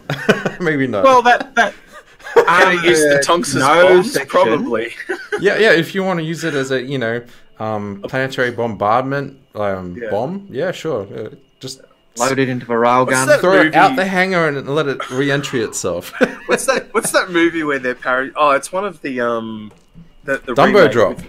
No, not Dumbo Drop. Liam Neeson, where they used a tank and the parachute, and they kind of. It's one of those. It was Dukes of Hazzard or something like that. Not the remake of. I can't remember what it was called. It was a TV show from the 70s. Liam Neeson, one of the guys from The Hangover, that African guy that was in The A-Team? The A-Team. That's it. That's it. The A-Team. That's the one. Thank you, Blaze. The sequel to the A-Team, they're in a tank, and he's doing that. Sorry, I just had that scene in my head when you were saying that. I had to bring it up. Yeah, it could be a thing if we get tank-grade parachutes. I think I've had 5 people just message me the A-Team. Yeah, I did. Okay, so next question. Can't shoot me. How much will we be able to change the look for ships? Are Warborn skins really as special as they're made out to be? I agree. They sold every single Warborn skin for vehicles in the pack just recently, and I'm just like, what? What? The whole model of exclusivity just went out the door there. I mean, like, really, CAG? It's like one hand doesn't talk to the other. That pack did have at least the ship that had the model in it. So, I fully think that eventually they're going to sell all these special Warborn skins in game as cosmetics. And I think that's justified. I think that's a good business model as opposed to microtransactions. I think they should be having dozens of. Yeah, I encourage them to do more of this. I've said it times. I'd love to see more Aurora skins. I'd love to see Aurora racing skins, and not just one Aurora racing skin or one single racing ship for a ship. I'd like to see a racing skin that I think that's something we'll see very soon too. We didn't see it in 3.0, but I think we'll see that in 3.1, where we will be able to select skins. I think at that point they could just put them all in the store. I think if you look at there was a Q&A for the Nox back when it came out, and someone asked, will I be able to have a white Nox if I don't have the Q skin? And they literally said yes, or silver, or whatever color it is. Yes, you can have that, but it won't have the markings of the Q. Excuse me, I've got really bad hiccups today. So if you look at something like the Tumbrel and you're worried you won't be able to get that black skin, you'll be able to have a black, you just won't be able to get the logos and that. And really, at the end of the day, when I'm really far away, or like, you're not going to notice the difference between the logos and not. So I think it's kind of redundant. And they have talked about having skins where you can actually add a couple of logos on. But for things like the racing skins, where you've got the massive logos on, like they did with the Razor, where it seems to be festooned in logos all over it, you won't be able to do that. You'd maybe have one or two. And I'd love to see them bring out racing skins that actually kind of have that feel of being all the sponsors of a ship are on. And not just have one for each ship, but have, an M50 that's got a Microtech main sponsor and all the there, and another one that's got big bennies and all the little ones around it all. And so you could actually sell 2 or 3 different skins of the same ship that have racing skins. And well, you could have different companies sponsoring you, so that's the makeup of your skin, Like that's right. You've earned reputation with those companies, and they want to sponsor you, so that's a representation of who's backing you. And I'd probably buy. I'd buy the skins because I'm like that. I like the feel of a. If you're in a race, you don't want to see 8 or 10 or 15 ships that are all the same. You want to see 10 ships with different sponsors and make it look and feel good. 2 things I want to say real quick. I really obviously think they're going to do, when the game comes out, they'll do micro-transaction skins. It just makes sense. It's the area we live in. I think they wanted to do it for a while. They've been showing us skins for ages. They just haven't had the ability to implement them in the client and then sell it to us in the store. So I honestly think next year we're definitely going to see those skins return to the store along with all the new ones so that they can... make money out of that and sell them to us, because I think they're going to be popular as all hell. I think this kind of goes back to what we said a couple episodes ago about their PR department as well. I think they really need to get some community advisors. Really, I do. Even if you paid them, geez, you wouldn't have to pay them much. I'll do it for free. Yeah, I know, right? I'll do it for free. Come at me. Yeah. Maybe I can pay I think one of the things. I think one of the things that does change. Community advisor, I'd pay for that. I think one of the things. I don't think. No, can I be honest? I don't think some of the subscribers are not to be mean. They're people with money, but they're not. Money doesn't translate to knowledge. I actually think you. I'd actually look at the concierge forums. It's fairly toxic there. Yeah, it's like not as toxic as the regular forums, but it's still pretty bad. It's I wouldn't enough go to face there. palm. I'd go to some of the biggest orgs in the game, so you know, Tested, SCA, some of the other ones I know as well. I'm just dropping names here, and maybe get them to put forward one person that is really good and knows their stuff, down to earth, yeah. And you'd get an odd number, so somewhere like 3 or 5 or something like that. And what these guys say isn't golden, but at least it's a litmus test. It's a hat in the right direction. It's like, is this a fucked up idea, or is this a fucked up idea? Can you tell pretty us? Much it. You know? Pretty much, like if they'd pitched that to a little tribunal of people about, say, the referral contest, or that's Sally Space Kitten, or like what's the other big salty mine that they put out recently? I forget. You know, there's like quite a few. There were exclusive skins as one, but there was something very particular we talked about a couple of weeks ago, but I really have forgotten. There's so many salt mines they produced that were absolute disasters. Land claims. Oh, land claims. That's what I was right there. I was like, man, I was going through it. And 2017 was the year of the salt mine. Yeah. They definitely have some new PR people, but those people are just out of touch. They are out of touch with the community. They are PR. They are not games. And I've seen this. I've seen PR kill other games. And I'm trying to think of one in particular, but there was a game that was killed by PR, and they turn around and blame the developers and close the developers down. But it was 100% PR's fault. Battlefront.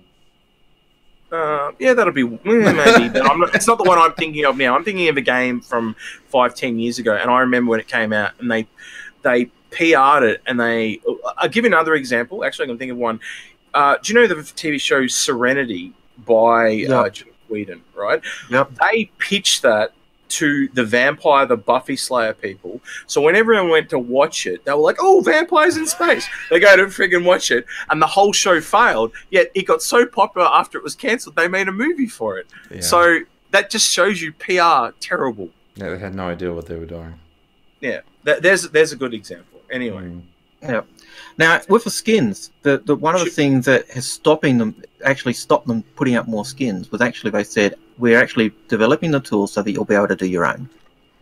I think that's a sort of mistake at this point, though, because like that's something they can monetize. Yeah, I reckon I personally think kill that idea and just monetize it. Do you know what'd be cooler though? And when I think of this as, what if it was a career? So you could actually be a graphic designer in game and make ship skins. Yeah, I still think that's kind of cool too. I still think that it ends up in the store, but people have to spend more money for it. At the end of the day, it's an easy monetization. That's right. You should be using that. As long as the graphic designer gets in-game credits for it, I have no problem with that. Yeah. So if that translates to some, like if he gets 5% in-game credits, he could be one of the wealthiest people in the game if he makes a good one. Anyway, look, we really should get on to questions because I know Haze has to go in the next half an hour. So let's crunch trying to get some of this hour. We'll get some time. Good. More time. We started earlier than I thought. So going to put on his cucumbers and lay back and have he's a big coffee man. We had to wait 15 minutes for him to make coffee today. Anyway, Lucid Strike asked the question: do you think folks are overestimating how much cargo space they'll need outside trade transport careers? Personally, trade transport careers, the more cargo you have and the better defended it is, the better your prospects are. But, you know, if you're doing a different career that's not cargo focused, then cargo capacity is not the determining factor in what you... if you're doing bounty hunting, who cares about your cargo? How many cargo you got? You care about the number of cells you got. Exactly. And, like, you know, Avenger Stalker, it's got like 6 or 8 cells. How many has it got? It's got quite a bit. 6, I think. Yeah, and like a Cutlass has a shit ton. You know, at the end of the day, you don't need a huge amount of cargo space. You just need to be able to get as many bounties on board as you can. When I look at it, I think the new ground vehicles coming in, that kind of shows us an area of transport that is not cargo. Yeah. So it really depends how hard they push that. And I'm getting the inkling that this game is going to be able to take on so many games. We've talked about that in some of the previous episodes just recently. So I'm going to put it in the wait and see pile for now. But the fact that they're even there shows a lot of credence to the fact that you're not going to just want to transport cargo. We haven't seen any of the other professions come online. Like even if you look at the example I gave for the plants with the Reliant Sen, we don't know what you're going to be transporting. Hell, you might even be able to transport livestock from one. Like, there might be a rare species that's going to die out on one planet. You're going to ship it to another. I just don't know. We don't know where they're going to go with it. So it's too early to tell. Basically, on transport alone, if you look at some of the really big ships and just what people are doing in 3.0, I've heard people say they've turned that 5,000 credits in 2 hours. So they started, and within 2 hours, they had 1 million. Yeah, I think Fractal had that upwards of 6 million. Snake told me he did that in 2 hours. He went from 5,000 to 1 million, which just kind of blows my mind. And some people are just really good at the math, and I was sitting there I could believe that. I went down to 2,000 and I got back to 7,000 in 2 hours. So I'm like, man, what am I doing pretty wrong? much the same. You know, I had a load ship kind of gimped out and left me stranded, and respawned it elsewhere, and had 2,000 left or around that, and a couple of runs I was back up to 12. And that was so easy. Okay, next question. Just real quick, there was a question someone was talking about. I'm going through all of them. No, there was one. It wasn't stated question, but I'll try and remember it. It was from earlier on. I remembered it now. I've forgotten it again. Sorry. Hang on. Okay, let's speed through a few of these ones. Lionheart X-Ray asked, "What would be the next star system?" Given this to Algared, we know. Pyro. Yeah, with the one that's the red blob in the one. Yeah, base. it's Pyro. 100%. It's Pyro. It's the big red glob you see up in. And if you look at the star map, it's going to be one of those. It's right next door to Stanton.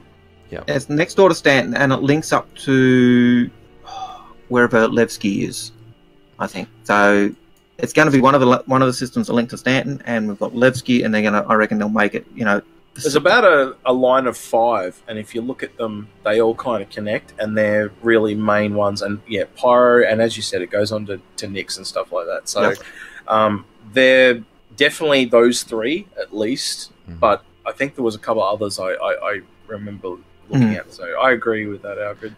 And I wouldn't be surprised. I think also it's a horrible second Earth planet, the Terra. one that. That's the one, Terra. Yeah, that's the one. Yeah. Terra's also in that link. And yes, if you haven't guessed, I hate Terra. Earth all the way. I like Terra. They're alien friendly. Terrans. Anyway, Earthians, or whatever you want to call them. Can't Shoot Me asks, when do you think ship development will speed up? Right now, they are creating more concepts than ships. I would go as far to say ship development has sped up. We've never had so many ships in concurrent development ever before. It's just that we haven't seen the huge release of these ships because we've been waiting on 3.0 and the subsequent 3.1 because they feature locked back in June. Once we get to 3.1, we have seen more ships come out in a very short period, like within 3 months of each other. Well, that's why they've called it 2018 the year of the ships. Year of the ships, exactly. Yeah, we'll see all the single ships. All the single ships that are in development, we're going to see pop up. We'll see a lot of the smaller ships that are in development pop up. And some of the bigger ones, too. And we'll see some of the bigger ones pop up. So, correct me if I'm wrong, other than the Hammerhead, all the ships this year were small. Yeah. Was there any... Pioneer. Polaris. Oh, and the Pioneer. Sorry, Hammerhead and Pioneer. Sorry, yeah. Okay. And Polaris. All those small ships were likely Polaris wasn't concepted this year. It was concepted that was last year. But all the small ships we saw this year, we will see go into development this year. Yeah, and there was a lot of them. You got Eclipse, the Hawk. I've already forgotten, but a lot of them were vehicles too. Yep. Vehicles. So they were all pop out really quickly, and we know it took Chris Smith on his own 5 months to make the Nox. And I don't reckon that was all he was working on in that time. No, that's right. He would have been doing multiple systems. Anyway, next question. What current or future ship will be able to transport the new tank? Well, we sort of covered this. Crucible, Idris, and hopefully other ships. Well, big maybes on those ones. Polaris and... The person that asked the question was Liam, and I can't remember what he asked. But Liam, if you had a question, I remember it was about something specific you asked, and it was about something. So if you've got a question, Liam, please rewrite it so I can find it again, and I'll answer it. It was actually a really cool topic. I just can't remember what it was because I put it in my head and then I've forgotten it. Can't Shoot Me asks, do you think they will sell the Idris again before the price increase? We're not getting a holiday sale this time, are we? Or are we, and I just don't know it? Holiday sale was basically our starter packs. Starter packs and Nova tanks, that seems like it, right? Yep. So I guess I won't see the Idris. Like, I thought they would do another Armada pack this year, but I guess they didn't. You know, it's a bit... They decided the Armada pack was too good a deal. Yeah, I think that might be the case too. I think we might not actually see the Idris on sale until it goes flat ready, and then they'll sell it again. Or Gen Con. I doubt that. I guess I was just going to say, I guess it really depends whether it comes out this year or not. Yeah. Next year. Yeah. Then I'd say, if it comes out next year, I'd say yes, we'll at least see a sale of Idris and possibly Javelin at the anniversary sale. The anniversary sale. Okay, so I've had two people ask this question now. I was just skipping over it because we sort of answered it, but we'll go over it again. What ship classes do you believe might come out in the new year? All the ones that have kind of been announced. So all the 3.0 ones that have been announced. Terrapin, Reclaimer, Cutlass variants, the Freelancer variants. If we're talking about the new year, we're talking about like January, right? We're talking about like Cutlass, Dragonfly. No, does he mean the whole year? Or does he mean he said just new year. The first quarter? Yeah, oh, okay. Quarter. Well, it depends. Well, does that include 3.1? No. Yeah, who knows? Yeah, so none if it doesn't include 3.1. Well, you know, it's not. It's pretty obviously which ones are coming out in 3.0. If you have been living under a rock, you might not know, but otherwise you should. But like 3.1, you know, we might see the Reclaimer, we might see the Hull C, you definitely see the Terrapin, you might see the Hurricane. It's quite a few ships. Then you got like the Razor, and yeah, we'll see what happens. Next question. Next question. Going through questions. He asked this question again. When is the next sale? The next sale is now. The Nova tank. Based on last year. Last year we had a sale on Valentine. Oh, there you go.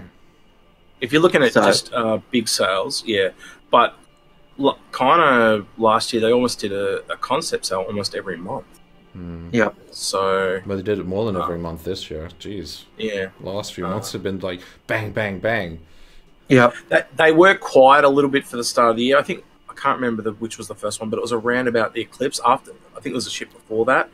But once they came online, like the first couple of months, there was nothing. But once they started, they were consistently every month, and then to the point where they were towards the end of the year. There's been a couple of crammed into a space. I think the first sale they had last week was the Valentine's Day sale, and I think it was only the Aurora Valentine starter pack.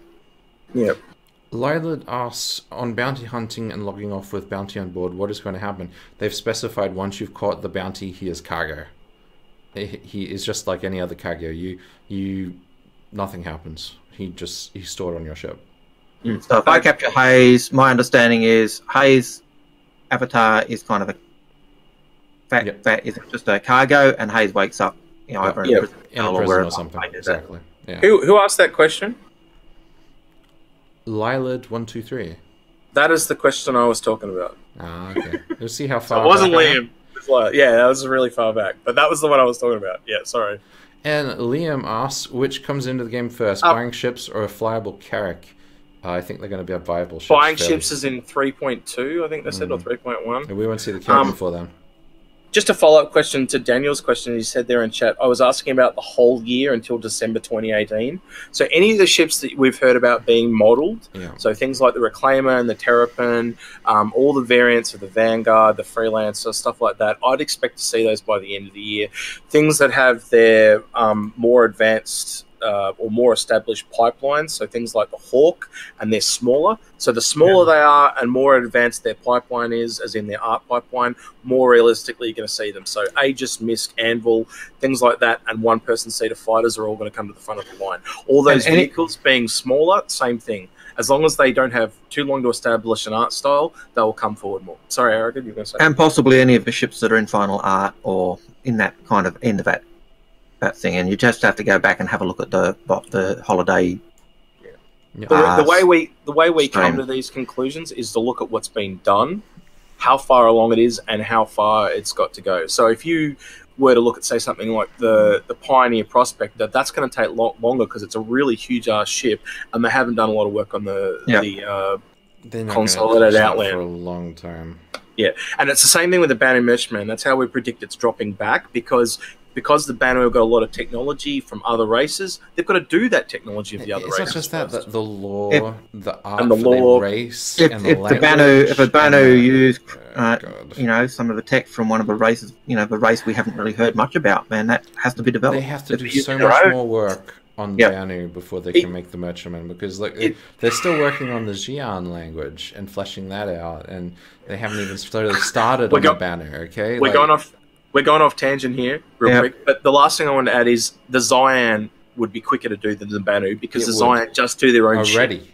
The language, the race, and everything is fleshed out. They're ready to make Xi'an ships. They're not ready to make Banu ships, which is unfortunate, but that's the reality.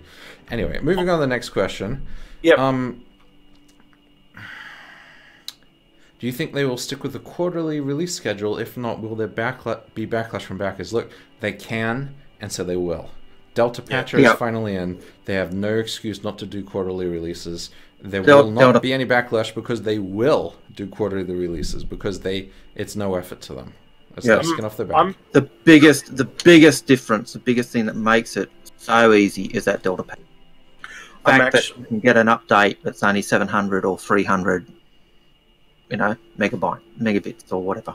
Yeah. I'm kind of expecting the developer build and the player build to somewhat narrow.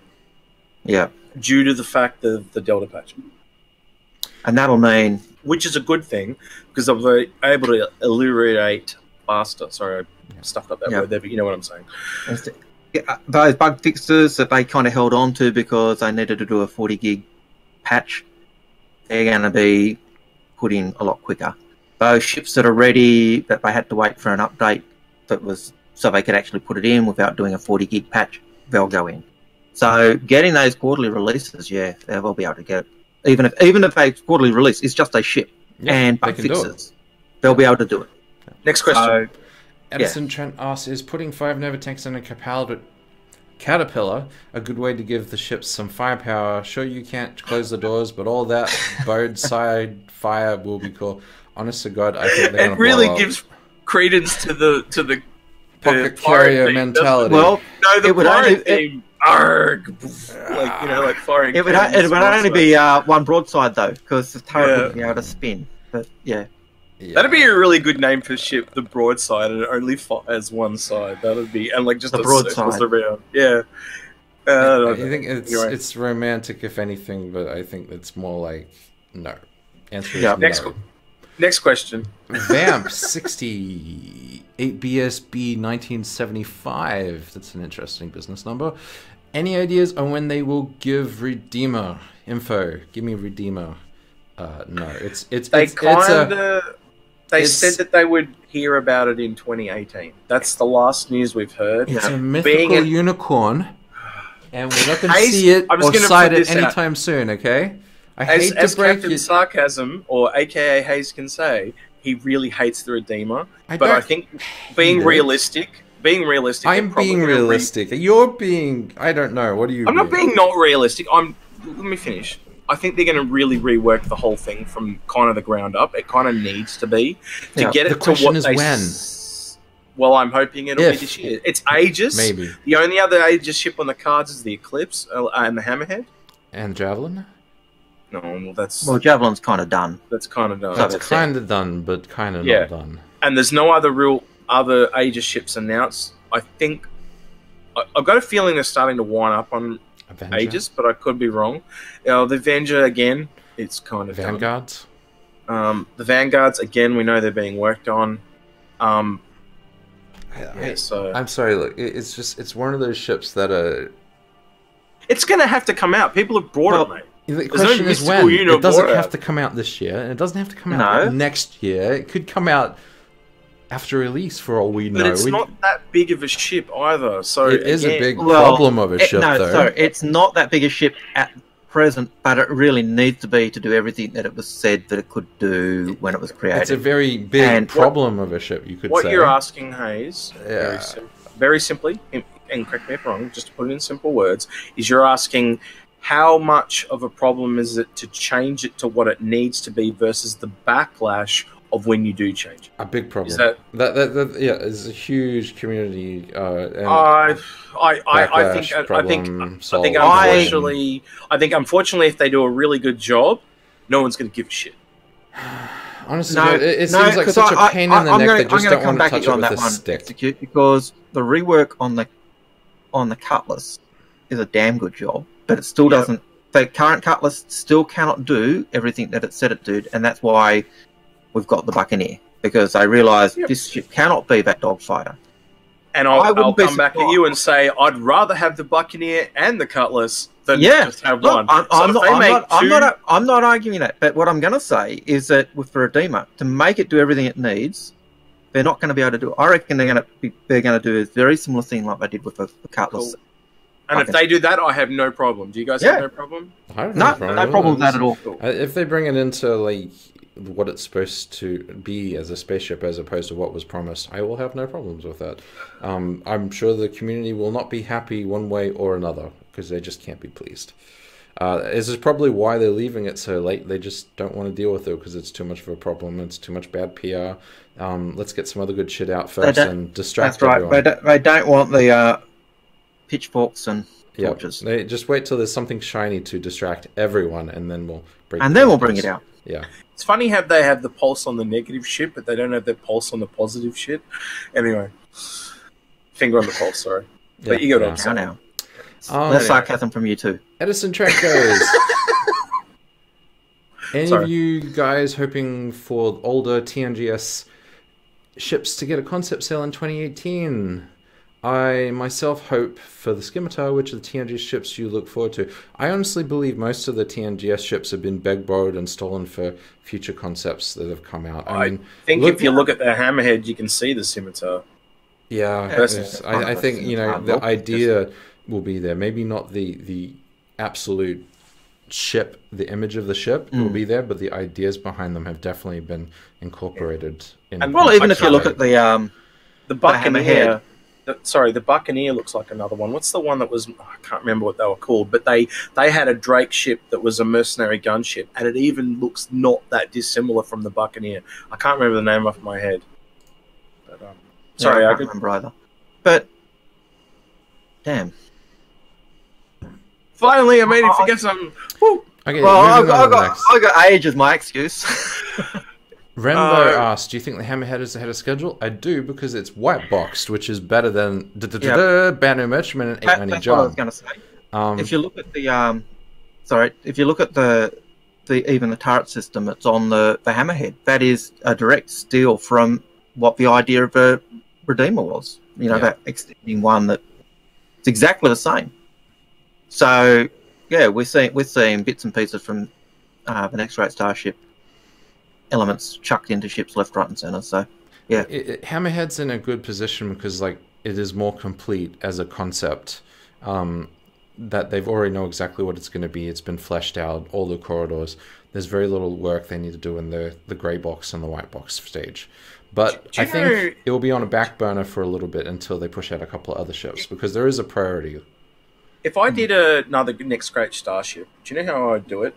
I wouldn't do it from a modelling perspective. I'd do it purely from a concept perspective. Because imagine the sheer amount of ideas you get for ships, and you don't have to rely on a huge team of people. Plus, if someone can come out... do you remember watching... They were the best part, seeing how they came to the actual final design of the ships. And some of the ships that got through, they only got through because they had art people on their team. Right, but one of the ships I'm thinking about in particular, and I can't even remember the name of it, but it was basically a Drake ship, and I think it was called the Gorilla or the Silverback or something like that, or the Silverback, I think. Silverback, and basically it was just a larger Cutlass. It was really it was really all it did was it had these arms that folded backwards and forwards, and it was really I don't understand why it got so far, and I think it was just because they had a lack of artists. in the final processes. And then you get ships that were kind of really crazy in their idea. And you can see even Chris got, like that guy from Atlanta that had I think he called it he had a shield on one side and it rotated and shot at things. The boom sling or whatever it was. And I said for a while back when I talked about on this is way back to Star Signal, I actually talked and said, imagine if you'd got Elwyn and him together. Because they were solo teams, if you'd put those two together, the artist and the ideas man, imagine the ship they would have come up with together. It would have. My whole point being is I think they almost need to do it in stages. So they have a concept competition, and then they select 10 ships of that, and then that is then handed to different art teams, and they can either be randomly assigned or pick or work out some mechanic like that, and they're the ships that are made. So the community goes, these are the 10 ships that we want made. Make one of these 10 ships. Yeah, I think, and then teams go off and make one of those 10 ships. TNGS wasn't. It was mishandled in too many ways. It was too many ways to count, and it came down to the point that it probably spoilt a lot of the potential that they could have had. They should have been able to do the community votes, and the top 5 ships get some sort of recognition and prizes, and then from there CIG handpicks what they want and what they don't want. Give them some more freedom. The real reason, look, the true reason of TNGS wasn't to pick a ship. They were looking for his talent. Yeah. They were looking for Crytek engineers. They were looking for guys who could work Crytek. Yeah. They weren't looking for anything else. That was... And that's kind of the main reason they'll never need to do it again, because they've got the guys. They've got the talent now. Finally. But that said, if they did do it again, they obviously learned a lot from their mistakes in regards to that, and it would be a whole different thing this time. And it's the same reason we're never going to see the next Great Star Marine. Or the great, to actually bring people up to the standard to make those Titan suits, they might as well bloody well hire them. It's that simple. Right? So, again, if you kept it to concept, they get a lot of cool concepts that they could possibly go forward with, and they see the community votes on them, and the community could do it themselves. Hell, you know what? We should do our own. We should do, like, an unofficial Next Great Starship and see if we can get a bunch of people to do concepts, and we'll just email them to CIG and go, boom, here we go. We did this contest, and there was this many ships. It might be an idea for a show. Have you got a alarm going off? Yes, that's Is the that time go to for work work? alarm. Yeah. Okay, go to One work. last question. Okay, let's go to this. Question. What do you guys think of the Crytek lawsuit? We made a video on it. Go watch it. Yeah, I think we kind of came to the conclusion. It sounds frivolous at the moment, but we really do need to wait and see for CIG's response. They want a jury and they want a settlement. So like, if it goes to a jury, they're going to try and force it to a settlement, and they just want money. It smells bad. It smells like desperation. It's desperation. Basically, Crytek got bought out by another company, and they are trying to milk any of their IP assets as much as they can, and they don't give a shit that they used to work with this company or any relations they might have now or in the past or in the future. Or that they sold the rights to their previous thing or whatever. Yeah, they've sold it rights to the engine to CIG and another company, Lumberyard, and now those two companies are working together, and they think that somehow they're going to be able to do a legal lawsuit against them. It's crazy. And they've also made their Crytek stuff available free. The CryEngine available. Yeah.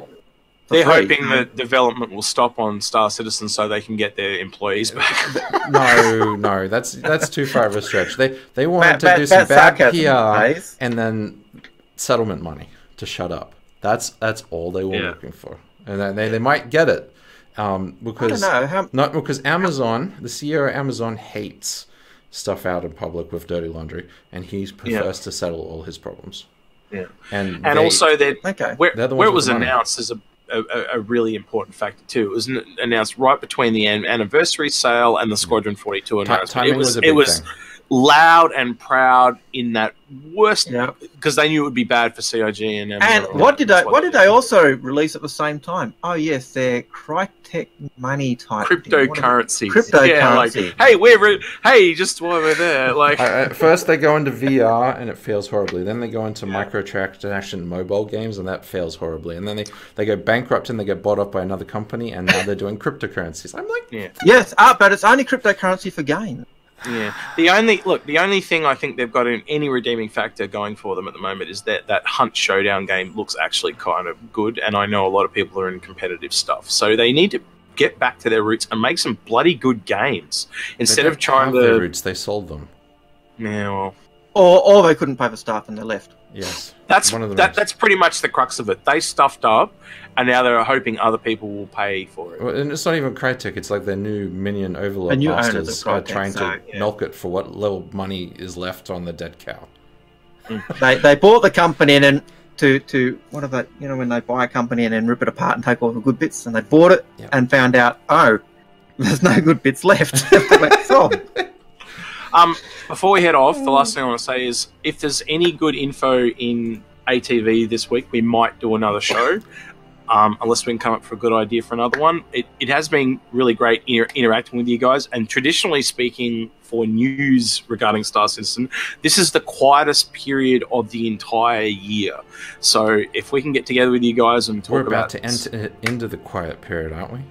It basically starts after Christmas Day, so it goes from Christmas Day to about the first Thursday in January. So I think it's about the 2nd or 3rd of January. So this year it's a little bit shorter than normal because previous years it went as far as the 8th. Yeah. But we also expect, Chris was saying, because they work longer in one of his Spectrum feeds, he said because they work longer up until Christmas getting 3.0 out, they were actually taking a longer time off. So I think they're coming back on the 19th, and that was one of the reasons why they put 3.0 live, because that meant it would have meant getting stuff online, so they'd have fallen behind on their 3.1 release or their Q1 release. Yeah. So we'll try and do some content for you as best we can, but you've got to take note, there's not going to be a lot of new information, but we're more than happy to interact with you guys and just... we're most likely going to be doing some offline, shorter, more condensed episodes that stick to more of a point as opposed to a question format with chat. Because that's where we range all over. Yeah, and this is going back more to our roots, more like our original videos. So we've got a couple episodes in the pipeline. We'll be looking at releasing a couple of those. So look forward to them. And the next one I'm hoping we get out the door soon is starter packs, which will hopefully feature Algared and Dysine. And then, yeah. Why we delayed it today, because we were hoping to get those two together, because those two are very keen on that subject. So if we can get them to do the episode, it'll be better for you guys. Long story short. We hope. We hope you enjoyed the podcast. You can find us on YouTube. Don't forget to like and subscribe. We do read all the comments on the YouTube. And if you want to find us, check out our Discord. You've got to go to work, but I'll be on the Discord for the next 15 minutes. If anyone turns up, I'll answer their questions. I'm pretty sure Algared will join me. Is that cool with you, Algared? Yep, that's cool. Yep. Anyone else? Haze has got to go to work. That's why we're wrapping it up now. So you guys have a good day. And I've been Execute. This is Haze, and down below we are. And I'm always Al. So there you go. Bye, great guys. Talking to you. See ya. Adios.